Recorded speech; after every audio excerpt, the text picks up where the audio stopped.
working as a data analyst on the experiment. She works to ensure that the instruments are producing accurate data in near real time.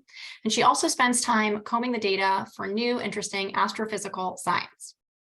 No big deal. It goes without saying that Maddie is the perfect person to moderate this panel tonight. Maddie, the Zoom room is all yours. Thank you for that introduction. It is my pleasure to serve as the moderator for our panel tonight. I'm really excited for the conversation we'll get to have with our two panelists.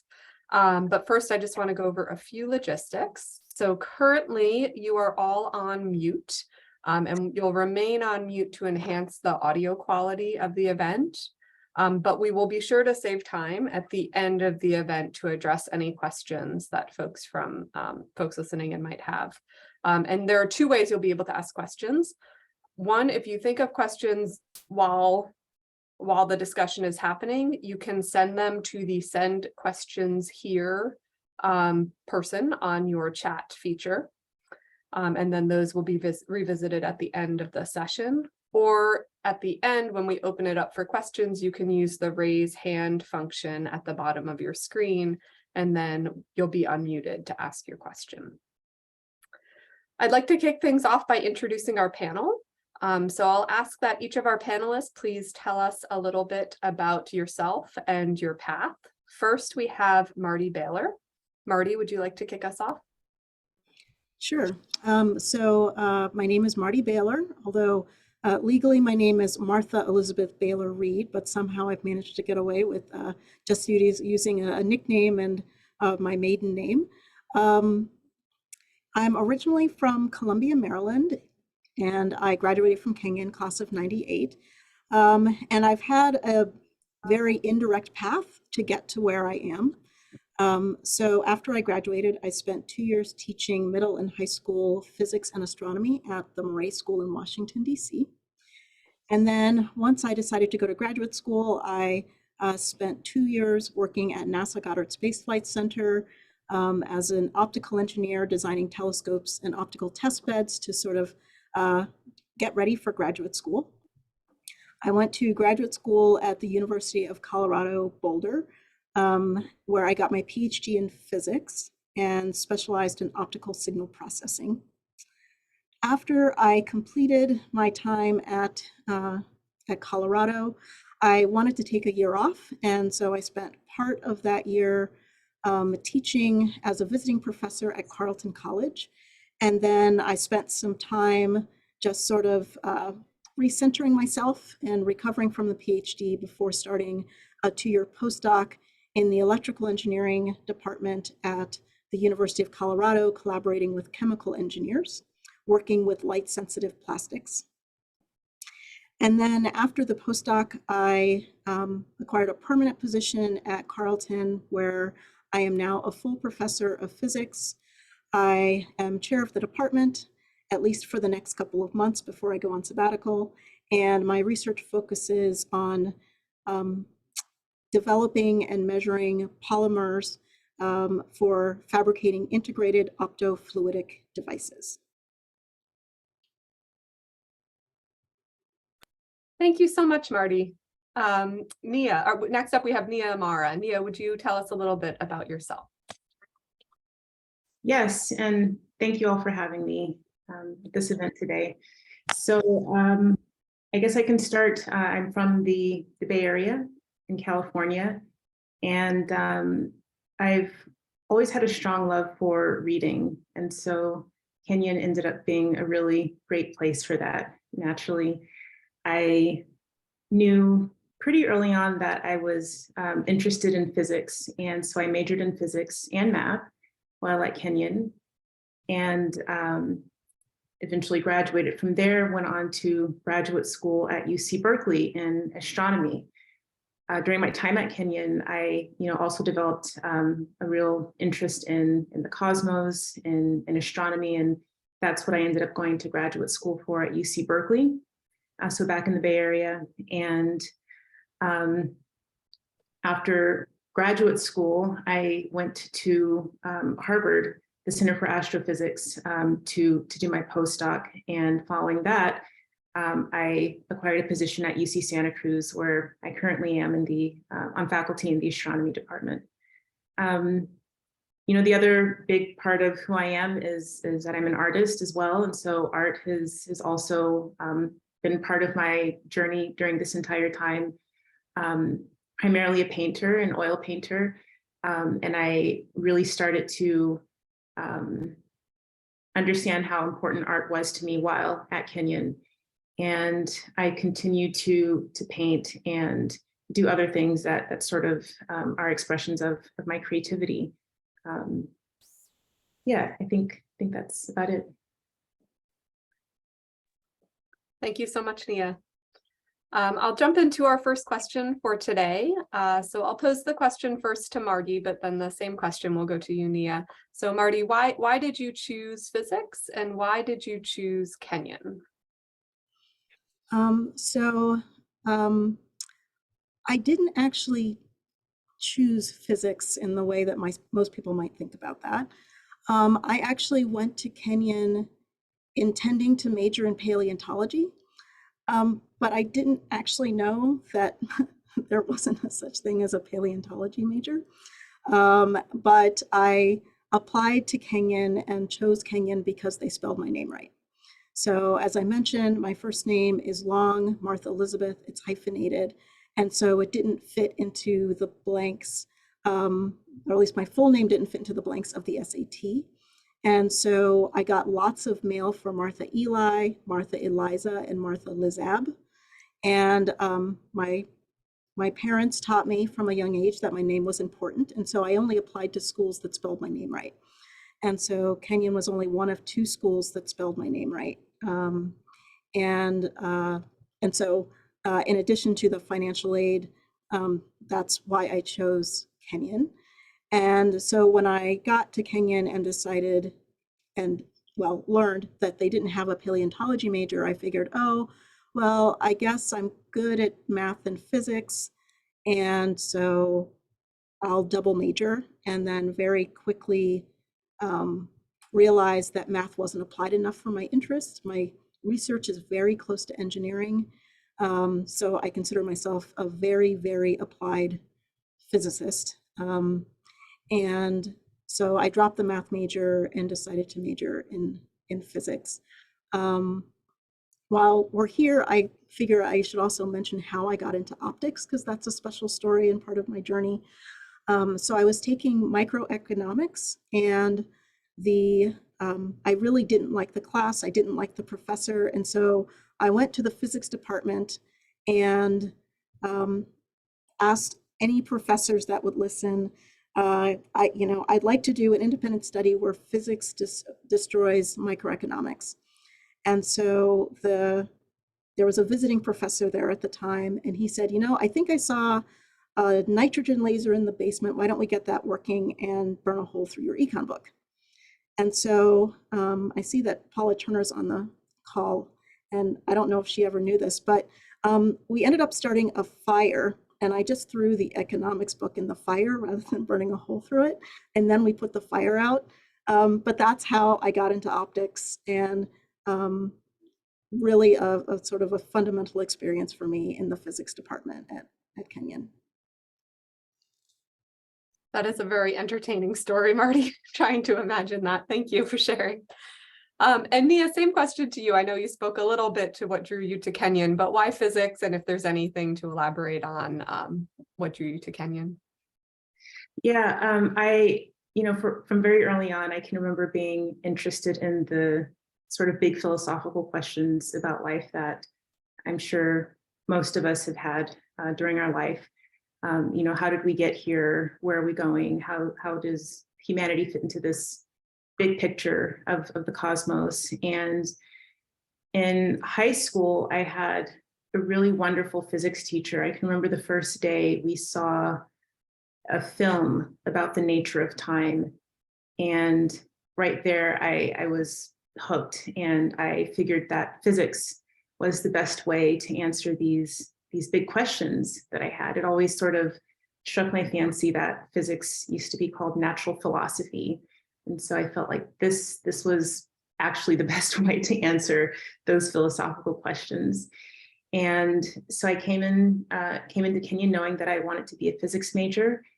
And what drew me to Kenyon specifically, the scholarship opportunity, that was certainly important. When I visited, I felt pretty welcome. I had a really good visit, which included spending time with the swim team. So I'm also a swimmer, and that was definitely a big part of my decision for even applying to Kenyon, is just the strength of the swimming program. And besides that, just the intellectual environment at Kenyon. I've always had lots of interest in the arts and the humanities, and being able to explore all of that while I was there majoring in physics was really important to me as well. Thank you, Nia. I have a question specifically for Nia next. So Nia, you are the director of a nonprofit organization called Onakita. Can you tell us a little bit about Onakita and how the organization came to be, what inspired you to create the organization, and what the mission is? Yes, so Onakita, I started that organization the summer of 2020. So just a few months after the world changed due to the pandemic. The program, our core program, is to provide free STEM tutoring, science and math tutoring, for Black and Brown children. In general, it's an educational organization. We provide other educational services. What led me to start Onakita, it's really an outgrowth of work that I've been passionate about for a long time, involving equity in the educational system. Over the years, especially since graduate school, I've been involved in various programs that are centered around Black and Brown students, and helping to provide opportunities that they're missing because of the really broken educational system. So Onakita is an outgrowth of that understanding that the educational system is really broken. It's really failed, neglected many Black and Brown children, and wanting to do something to contribute to my community. So as I said, the core of our program is we provide free STEM tutoring to our students, and the program is unique and important for a few reasons. One, the demographic that we served, that we do serve, and the fact that it is free. Many of our families wouldn't necessarily have the means to afford private tutoring. And this is something that we know really helps in a student's education. And so we think that this is the kind of thing that should actually be free for everyone. And so the fact that it's at no cost is a really key part of the program. Another really important part that makes Onakita unique is that all of our tutor mentors are Black and Brown scientists themselves. These are really talented people who have attended some of the best universities in the country, and they all strongly believe in the mission of Onakita. Many of them have similar backgrounds, social, economic backgrounds as a student, so that they can really relate to them. And for our students, it's important that they have these people that they can see themselves in. Most of the teachers in public schools to this day are white. And so most of our students don't have Black and Brown teachers in the sciences in particular. They may have never met a scientist, and the odds that they've met a scientist of color is even lower. And so to have these people who they can see themselves in, and be able to explore different opportunities is really central. One other key thing about the program is that our tutors are mentors as well. So we really care about the whole person in our students, not just the academics, not just passing tests and making the grades, but we're concerned about their entire well-being. And it's a growing program. We've been going for 2.5 years now. We have started providing scholarships. We're having an in-person event next month where we're giving away free books to kids in the community. So there's a lot that we're doing, and there's a lot of potential. If I could ask just a quick follow-up question, I'm curious if you are based mostly out of California, or are you nationwide? What's kind of the expanse of the current organization? Yeah, the 501c3 is based in California, but our goal is to be national. And we do have our tutor mentors are in different parts of the country, both East, West Coast, and the South. Most of our students right now are in California, just because that's where we started, but we do have students from other parts of the country, and even in Ghana now. And so Ghana actually has a special place in my heart, and we're actively in the process of expanding the program to include kids there. But yeah, it's all online, so that gives us the flexibility to give this one-on-one tutoring to students wherever they are. That sounds like an amazing program to have spearheaded. Marty, if I could turn a question to you next. You recently received a grant from the American Physical Society Innovation Fund. What have you accomplished so far under this grant? What inspired you to write the proposal that you put in? And then what plans do you have moving forward with the remainder of the funding? Yeah, so the grant that I received from the American Physical Society was to start something called the APS, which is American Physical Society EDI, or Equity, Diversity, and Inclusion Fellows Program. And what this program does is we selected 6 physics educators from across the country. It was a competitive search. Who were interested in supporting other physics educators who want to address EDI issues that occur within a physics classroom context, but don't feel prepared to do so. As physicists, as people with a PhD in general, that's not part of our training. So faculty are not trained to deal with sort of the human aspects of what comes into the classroom. They're not prepared to deal with bias, microaggressions, anything like that. But they are definitely a part of the learning environment. And so what I observed, so right after the murder of George Floyd, there was shutdown STEM. And the Committee on Education, which is one of the standing committees for the American Physical Society, got together to talk about what are things that we can do as physics educators in order to not only support the pandemic, but also sort of the urgency around addressing diversity issues in STEM contexts. And so this particular program was an idea that I had and that I was really passionate about. And so I worked with a couple other organizations, or not organizations, committees within the American Physical Society. So there's a committee on minorities and a committee on the status of women in physics. And I shopped this idea around, and they're like, yes, we should do this. And really respond to physics educators who said, we see that there are problems in our classrooms, and we feel prepared to teach the physics. We don't feel prepared to address these issues.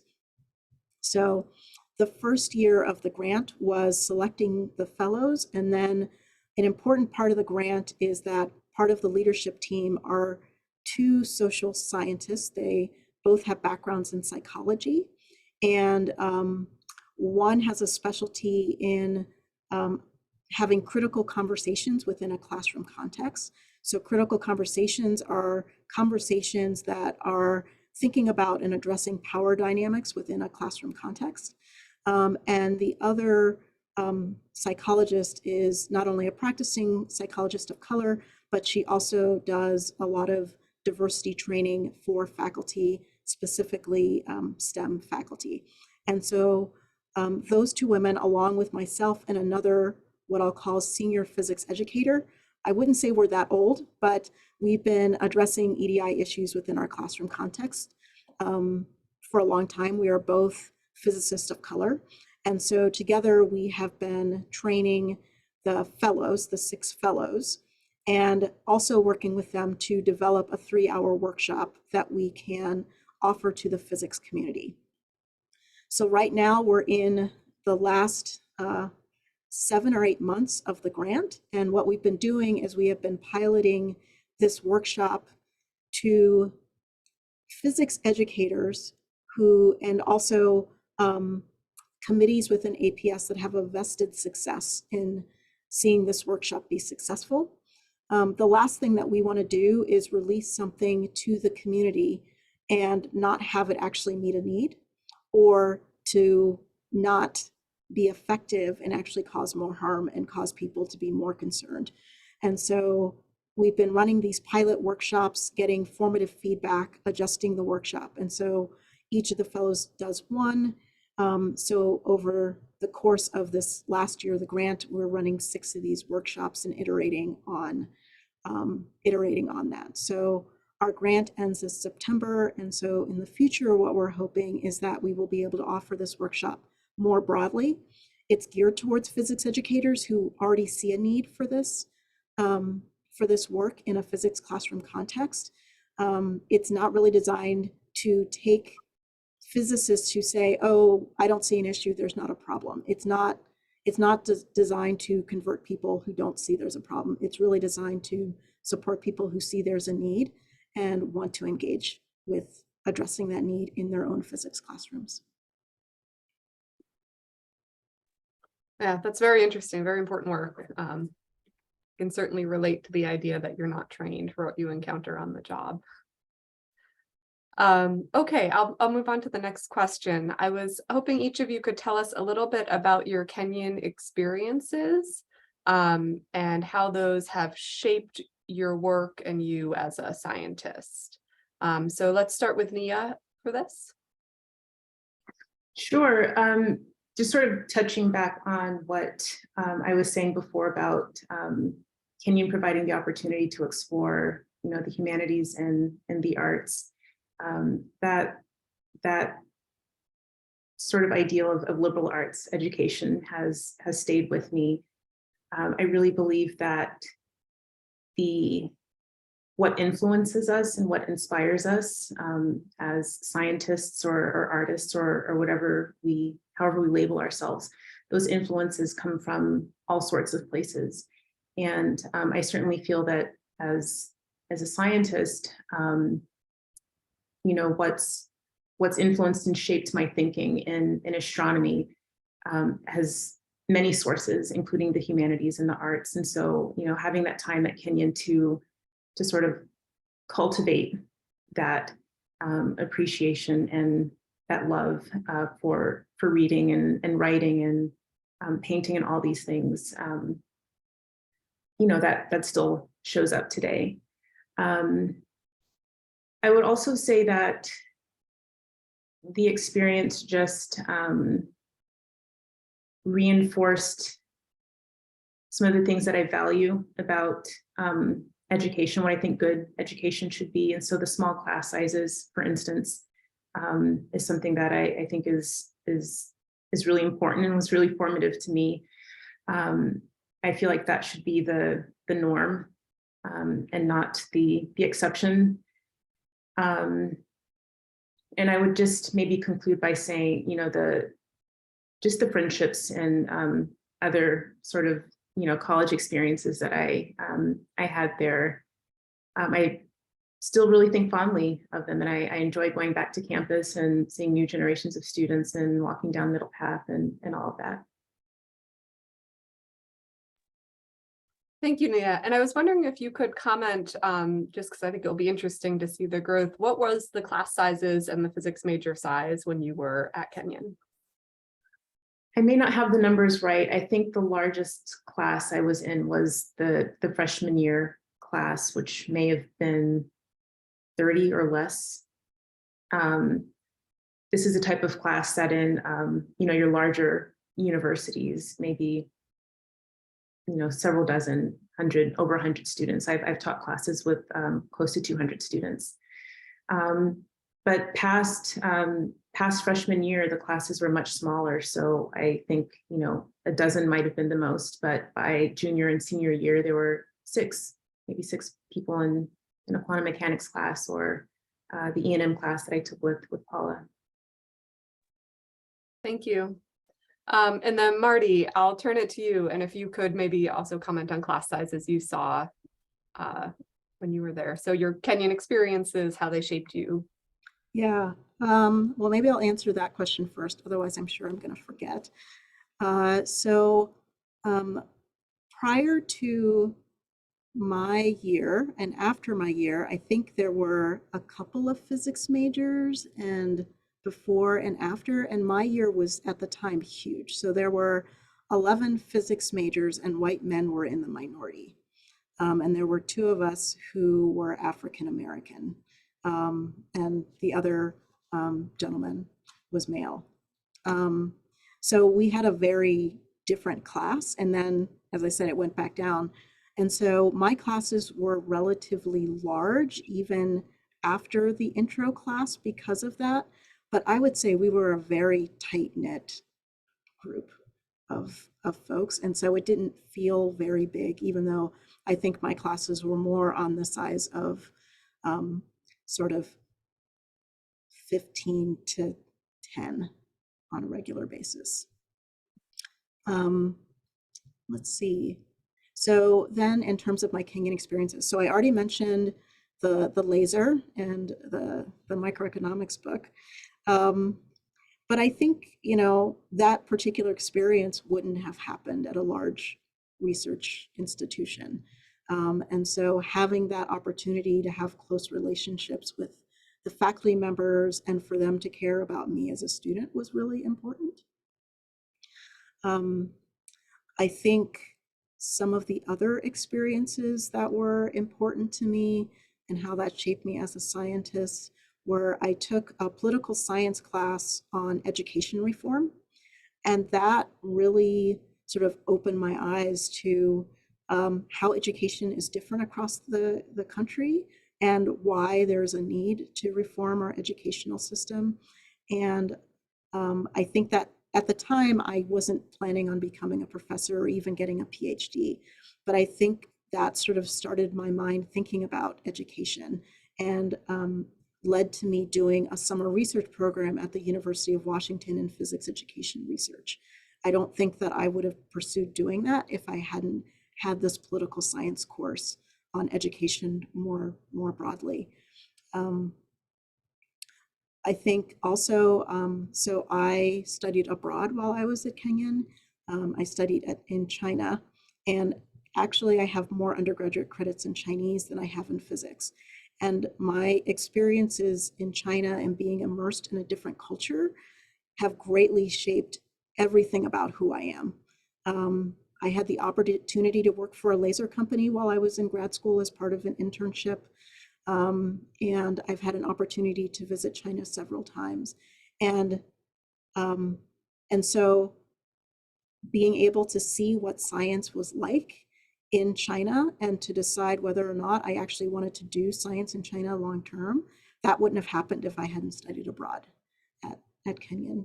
And so I wholeheartedly agree with everything that Nia said about sort of exploring broadly that the humanities and being aware of other ways of looking at the world and thinking about the world have in many ways directly, but indirectly affected who I am as a person, how I approach science, who I bring into the room, whose voices I'm willing to value. And I will tell you that having social scientists like psychologists inform physics educators about how to do their job is not something that is common. But Kenyon taught me how to value what other fields bring to the table and that they are important in informing my science just as much as other physicists are.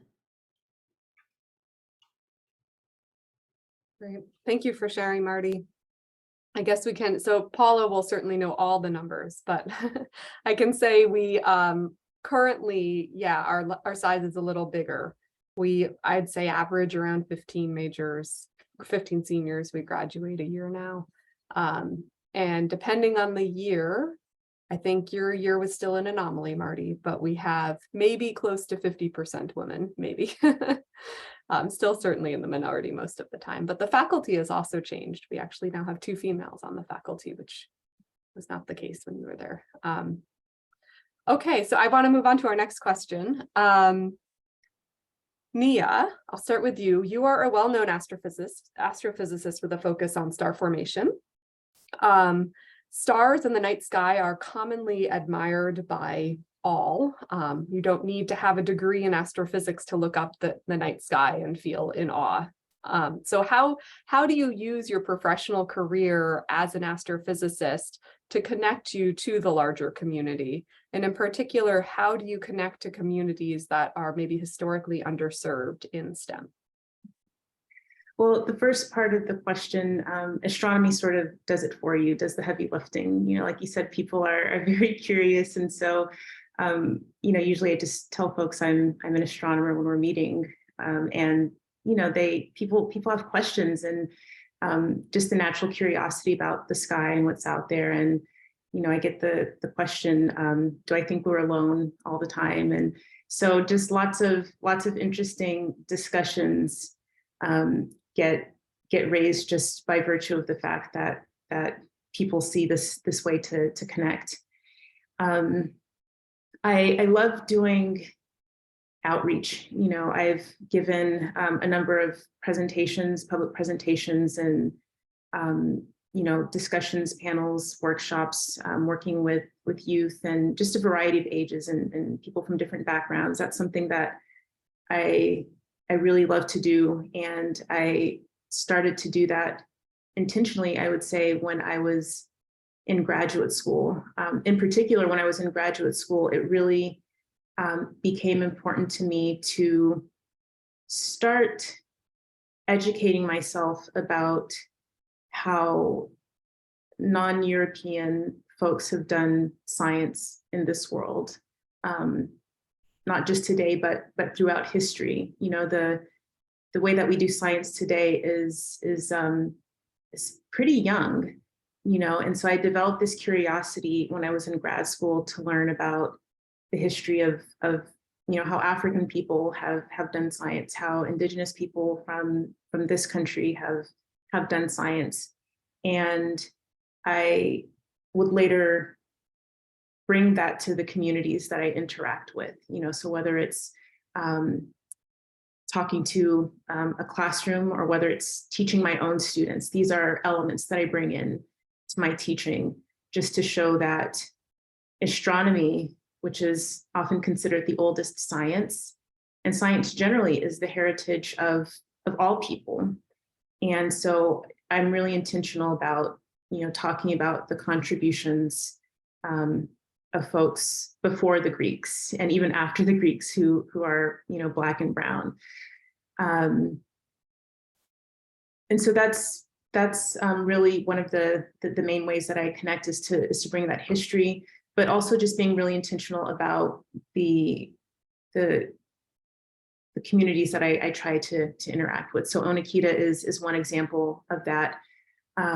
When I was a postdoc at the Center for Astrophysics, you know, I was involved in programs that spoke specifically to, you know, Black or brown students in the sciences. That's something I already mentioned. So yeah, just finding intentional ways to you know, interact with the communities and bringing science to places that may not necessarily be expected. So while folks may not go to, you know, an observatory that's pretty inaccessible to their community, you know, we can talk about astronomy at a venue that's more centrally located and where people are more likely to show up. Great. Yeah, thank you. Marty, I wanted to ask you about an article you had published in the Physics Teacher.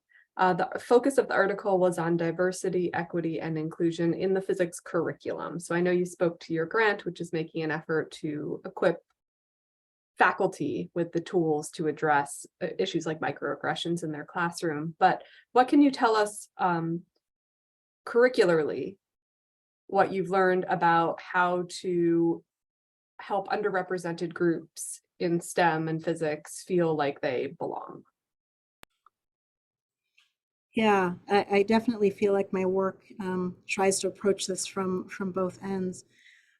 So I really, before I sort of answer your question, I think one of the things that's really important to me is that we help physics educators understand that diversity, equity, and inclusion is not an add-on to physics education, it's a part of physics education. That we as physics educators in preparing the next generation of physicists need to help them think through how do they engage with people, not just the science. The science is not just this this thing that out there that we study and it's impersonal and just numbers and data, that there's a human aspect to doing science, and that we need to train the next generation of students to recognize that, to recognize how we need to treat each other in collaborations, so that those collaborations can be effective, and that we can basically humanize the field, a field that in many ways has been dehumanized over the years. And so a lot of my curricular work has been making DEI, diversity, equity, and inclusion, a part of how we actually teach our physics classes, and that it's integrated in an authentic way. And so one of the ways that I think about my curricular innovations, if you want to call them that, is to think about what are ways that we can authentically motivate for students why we do the things that we do in our physics classes. That it's not just that as a physics professor, I need things to grade, and so I give you assignments so that I can grade them.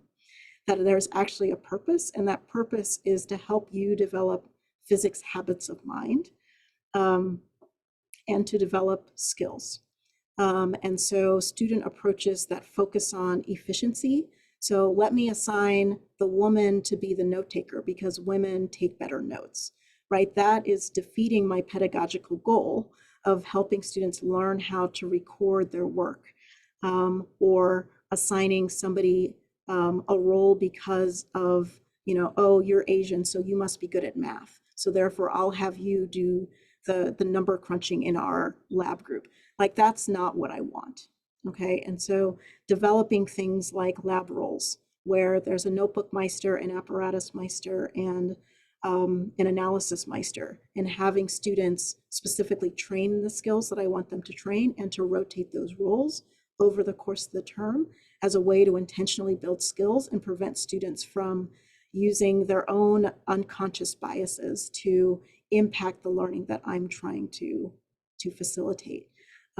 I do a unit on, or I have students do a reflective essay on collaboration, where I have them look at some results from Google Forms that I sent out to our alums. And I ask them, what does collaboration look like for you?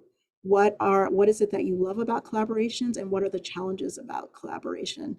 And have them think about how reading those responses informs how they collaborate with their peers in classes. And that has been transformational in many ways because the students don't realize how valuable it is to collaborate outside of a curricular context. And they also don't realize how hard it is. For example, working with LIGO, I'm sure you're aware that you collaborate with people across the globe. And so, trying to figure out when do we meet when you're trying to collaborate with people on the opposite side of the planet. I think that as a student, you can figure out how to collaborate with your classmate who's on campus and figure out a time that works. So those are a couple of things that I talk about, but it's very much embedded in the idea that as physics educators, we need to clearly articulate for students what we're doing, why we're doing it, and making sure that they understand that the reason that we're having these conversations within a physics classroom context is because It is part of being a member of the larger physics community. The American Physical Society puts out a newsletter that has articles on all different types of topics. And if you use that as a barometer of what are the things that the physics community cares about, then you will see a whole host of things that physicists care about that's more than just the content knowledge that we learn and the technical skills. That they care about diversity in the field, they care about the history of the field, they care about outreach, they care about government policies that support STEM funding. And I can go on and on and on and on. And so using that material to help students understand that what I'm doing is not because I'm a Black woman, but because this is what you need to be able to do as a physicist in the world. That's a wonderful point. I think it especially helps attack some of the stereotypes that come with the word physicist. And I think even, you know, similar to the newsletter, looking at the agenda for an APS national meeting, just seeing the breadth of the sessions that are offered there is a great way to see the breadth of topics physicists care about. Okay, we are running short on time. I wanted to ask you one more question, and then I'll turn it over to our audience. So Nia, I'll start with you. What changes have you seen over the course of your career in equity and inclusion in STEM? And how can institutions like Kenyon help move this forward?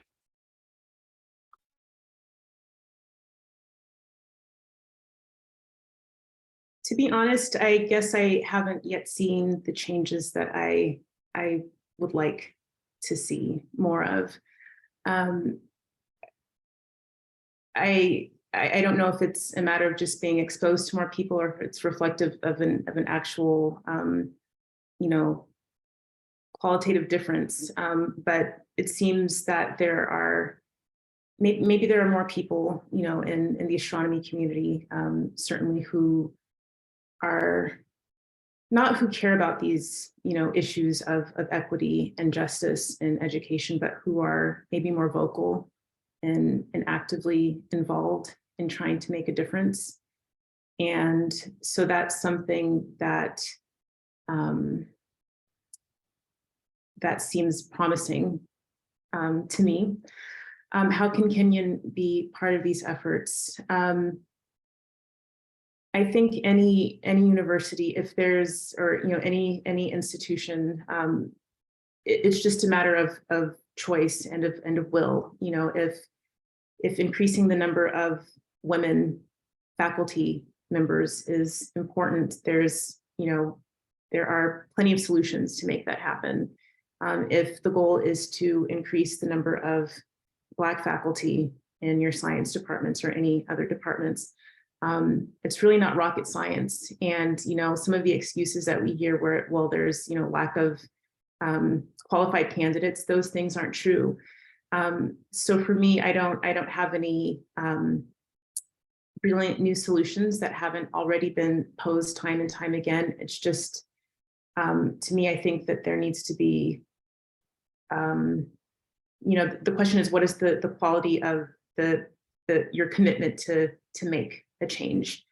And then as far as students, you know, I think, I don't know all the ways that Kenyon is reaching out to, you know, quote unquote diverse communities, but there are always ways to increase those efforts. You know, whatever has been done, whatever is being done, there are always ways to increase those efforts.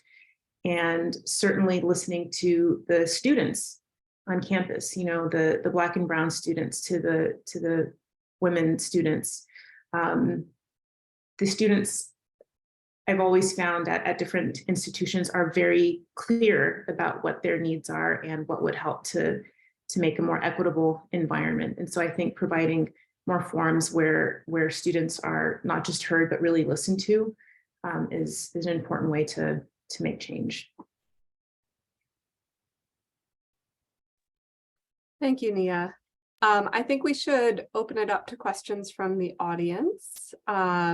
So Marty, there were a few questions directed at you, so maybe I'll throw you one of those, if that's okay. Sure.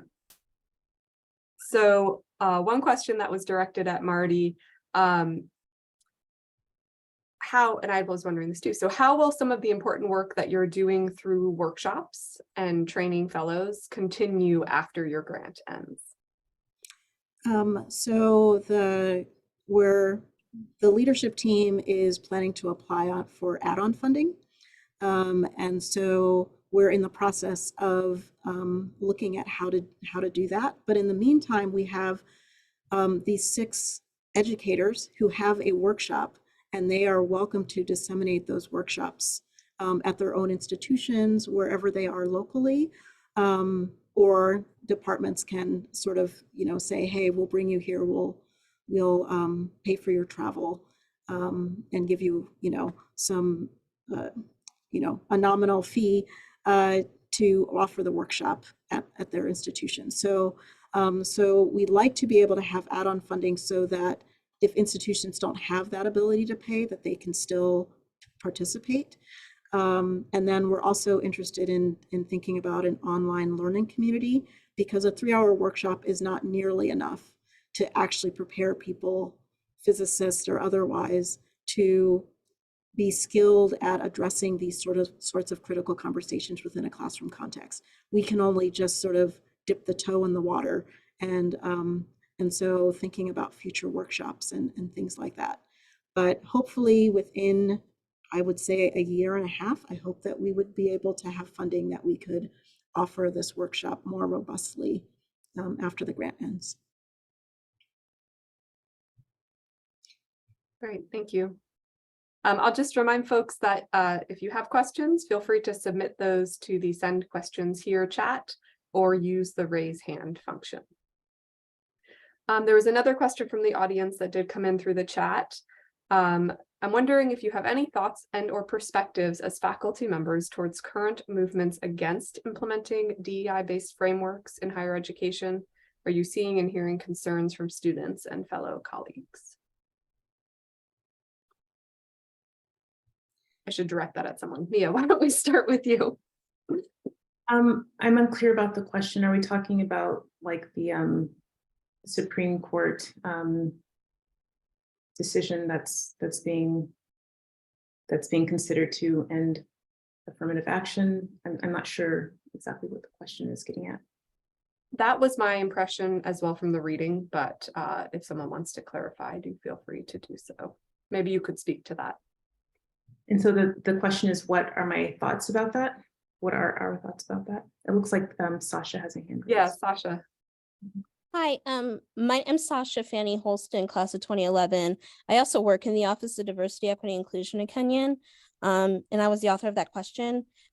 Basically, in light, it wasn't so much, I mean, the Supreme Court question is, the Supreme Court upcoming decision on affirmative action is part of it, but really it's just the idea that we have a lot of states that are coming up and using DEI as a scapegoat for some of the ills that have been going on in society in the last few years, particularly banking, which I still think is just hilarious, but in a bad way. But just the different kinds of anti-DEI bills that are starting to be posited in different state legislatures now. I'm sure it's not, I don't think it's happening where the two of you are, but it's, something that's definitely happening in Ohio. And I just wanted to get your thoughts on it.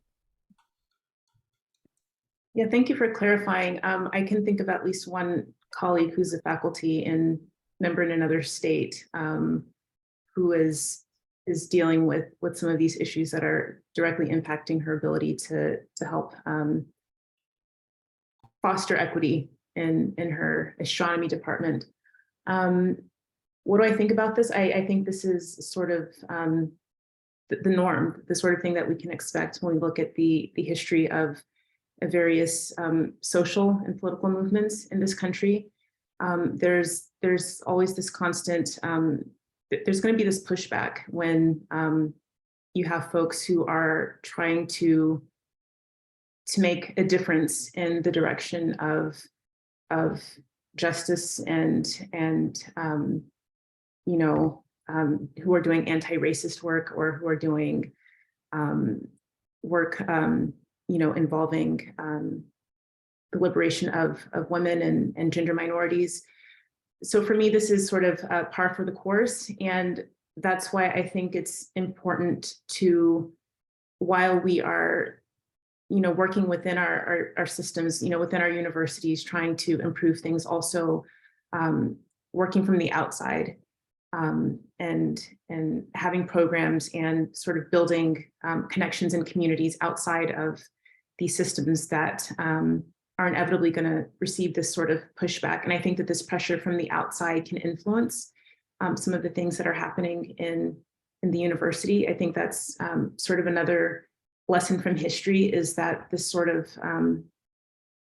these bottom-up efforts can often influence, policy, just because they gain enough,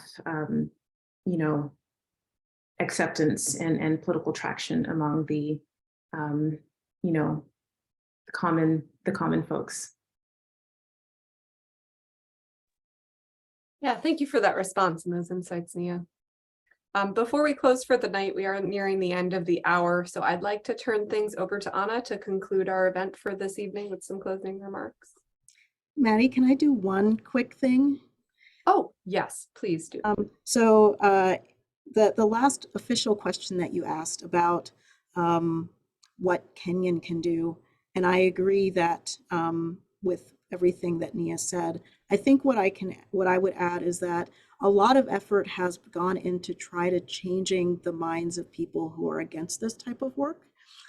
And I would say what Kenyon can do is continue to train its physics majors, and in fact, all of its students, to be the type of students that we want them to be in the world. To be students that wherever they are, that they think about diversity, equity, inclusion, justice, and are willing and excited to act on behalf of those who are marginalized. And so I think as the politics are going topsy-turvy and we don't know what's going to happen in particular states, that they can't stop us from doing the right thing where we are and for changing our local environment. And by doing that now, we will change the next generation for the better. So I just wanted to add that comment. Thank you so much for speaking up. I would have felt horrible if we had missed those beautiful insights. I very much appreciate that. Michelle, I see you have a hand up. Yes, thanks. I graduated from Kenyon in '77 with a degree in chemistry, went on to get a PhD in chemical engineering, and spent my career doing research in industry. As an employee, I was involved in recruiting and was, I'm very interested in the supply chain of both women and minorities to come, no matter what the company was doing to try to hire a diverse workforce.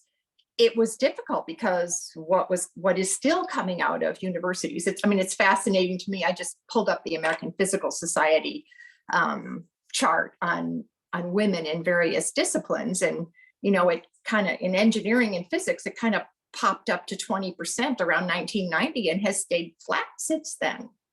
And so a question I have for our speakers tonight, and maybe open to the whole group, is what can we do to encourage more women to go into STEM fields, or maybe it's girls?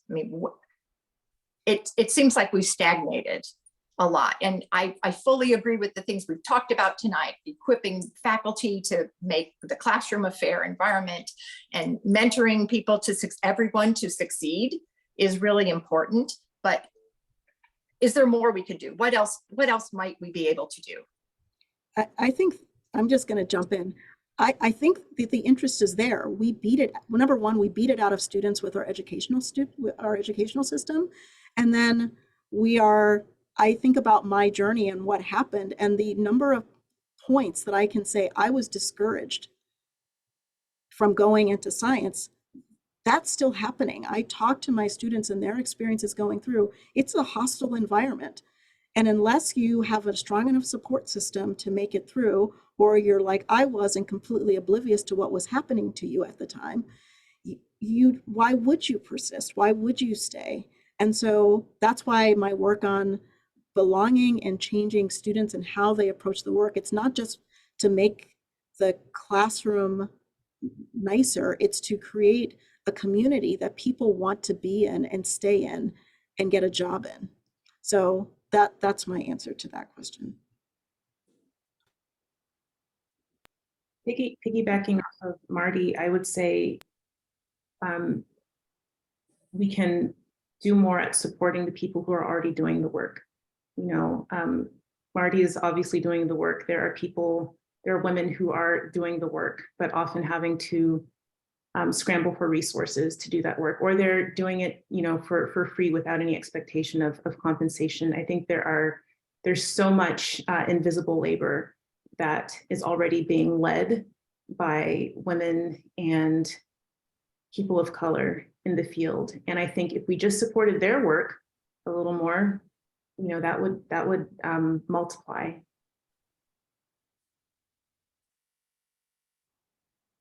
Thank you, Nia. Thank you, Marty. And thank you for your question, Michelle. It's been a wonderful discussion. We are drawing to the end of the hour, so I'll turn it over to Anna at this point for closing remarks. So thank you so much for such an inspiring evening, especially as an educator myself. It was amazing to hear from both of you. I cannot thank Maddie, Marty, and Nia enough for engaging in this conversation. And on behalf of myself and the Kenyon Women Giving Back Steering Committee, we thank you for joining us tonight to begin this conversation, which will continue. Conversations like this will continue at an in-person event over a union weekend. All alum are welcome to the Hill this year and every year for a union, so hopefully we will see some of you there. As we discussed today, Kenyon women have played a critical role in our beloved alma mater's history, and we will continue to make a significant impact on its future, particularly if we provide opportunities for voices like Nia and Marty's to be elevated. The mission of Kenyon Women Giving Back is to celebrate and amplify our impact on the college and on the world, both by building connections and through philanthropic support. Our gifts to the Kenyon Fund provide much needed support for all the things that we love about Kenyon, including providing more opportunities to more students. The Kenyon Women Giving Back Steering Committee encourages each of you to consider making a gift to the Kenyon Women's Annual Scholarship Fund, which will make an impact on female identifying students today. No matter how you choose to support Kenyon College, your gift can directly enhance the educational experiences of Kenyon students who are following in your footsteps. You can visit gift.kenyon.edu to make your gift. Additionally, the Kenyon Women Giving Back Matching Challenge during the upcoming Kenyon Fund Day that runs from April 26th to 27th has a $40,000 pledge by members of the steering committee match dollar for dollar any donations directed towards the Kenyon Women's Annual Scholarship Fund. So thank you to the members of the committee who are passionate about ensuring future female students have access to the Kenyon education that we discussed today. Finally, we would love your feedback on this event, suggestions for future event topics, and ideas for how to continue to engage Kenyon women. Please feel free to follow up with an email that includes a survey and a link to make a gift if you're able. And you can also send your ideas directly to Annie Gordon, who's on this call. She will drop her email in the chat. Thank you again for being here. We are really appreciative, and we hope you have a great night. Thank you so much, Marty and Nia. That was fantastic. Maddie.